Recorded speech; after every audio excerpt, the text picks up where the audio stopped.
C'est vrai que c'était juste une petite égratignure et qu'on pensait que ça n'allait pas être quelque chose de très très sérieux, mais finalement, donc ça prend des tournures assez compliquées, c'est vrai, parce que là, maintenant, avec cette blessure au pied, il n'a pas, Lamine Yamal n'a pas pu s'entraîner aujourd'hui, ce qui est un peu inquiétant pour le match de demain face à l'Atlético de Madrid, qui, on le rappelle, donc, était un match crucial pour la qualification en finale de la Coupe de Roi, qui est une compétition que le FC Barcelone vise tout autant qu'il vise la Liga et la Ligue des Champions. Donc, ils ont besoin de tous leurs joueurs au complet pour pouvoir donc essayer d'obtenir le meilleur résultat possible. D'autant plus qu'avec cette équipe d'Atlético de Madrid là, c'est très très effrayant actuellement ce qu'ils font. Je pense qu'il y a des années, ils n'ont pas fait ça, puisqu'en termes de résultats, surtout, ils n'ont jamais fait cela auparavant, puisqu'il faut le reconnaître qu'en termes de buts, aujourd'hui, on voit une équipe d'Atlético de Madrid qui est capable de marquer 3 buts, 4 buts, voire même 5 buts dans un match.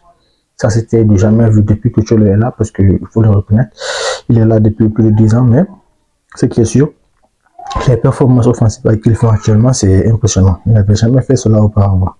Et donc, le Barcelone, ils ont besoin en fait d'avoir en fait tous leurs éléments au complet pour essayer de donner un résultat face à ce Atlético de Madrid là de même, puisqu'il faut le reconnaître, c'est vrai, avec aussi leur style de jeu actuel, avec une ligne défensive qui est assez haute. On sait aussi que l'Atlético sait qu'ils aiment le plus, puisque ils jouent en contre, donc ça peut leur être un peu bénéfique le style de jeu de ce FC Barcelone-là, mais néanmoins, demain, il y aura l'avantage d'avoir un stade qui est donc à sa sol, puisque le FC Barcelone va jouer le match à domicile, le match aller, donc ça sera le moment ou l'occasion pour eux de faire un bon résultat pour bien préparer le match retour qui va se jouer un peu plus tard donc dans la saison. En tout cas, s'ils ne parviennent pas à faire un bon résultat demain, je pense que ce sera encore plus compliqué pour eux, puisque on sait que dans le stade de l'Atlético de Madrid, avec les supporters surchauffés qu'ils ont, c'est difficile de faire des résultats là-bas. Ça, c'est une évidence.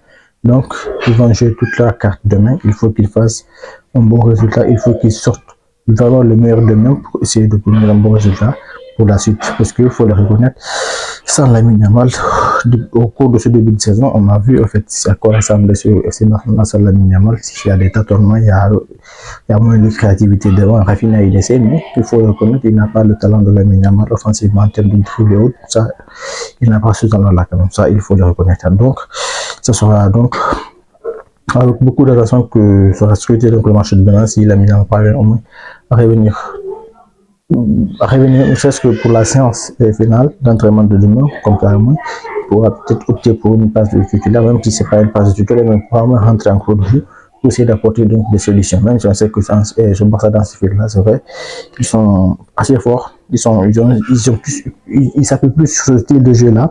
Donc, ils sont assez forts quand même, ils font des résultats parfois, même quand il y a pas en fait les stars donc attendus sur le terrain. Bon, pour continuer donc avec toujours ce FC Barcelone-là, il y a eu, donc on se souvient au pire des moments possibles parce qu'il faut reconnaître à ce moment-là, il y avait que des Mingueza, des joueurs, des Sergio Dest, des joueurs sans talent. Il a pris cette équipe-là, il a fait de son mieux. Lorsqu'il était vraiment donc en souffrance, lorsqu'il était dans les difficultés, vraiment sans nom, c'est à ce moment-là qu'il a réussi donc à prendre cette équipe-là, à faire des recrutements, de bons recrutements, notamment de l'arrivée d'Aubameyang, l'arrivée de Memphis Depay. Il a fait quand même quelques très bons recrutements qui ont fait que le Barcelone est redevenu compétitif. Parce qu'il faut le reconnaître, lorsqu'il a pris cette équipe-là, il y avait un Ronald Koeman qui avait complètement éclaté cette équipe-là. Une équipe vraiment finie qui était là. Mais il a réussi donc à amener du sang frais. Il a réussi donc à mettre un style de jeu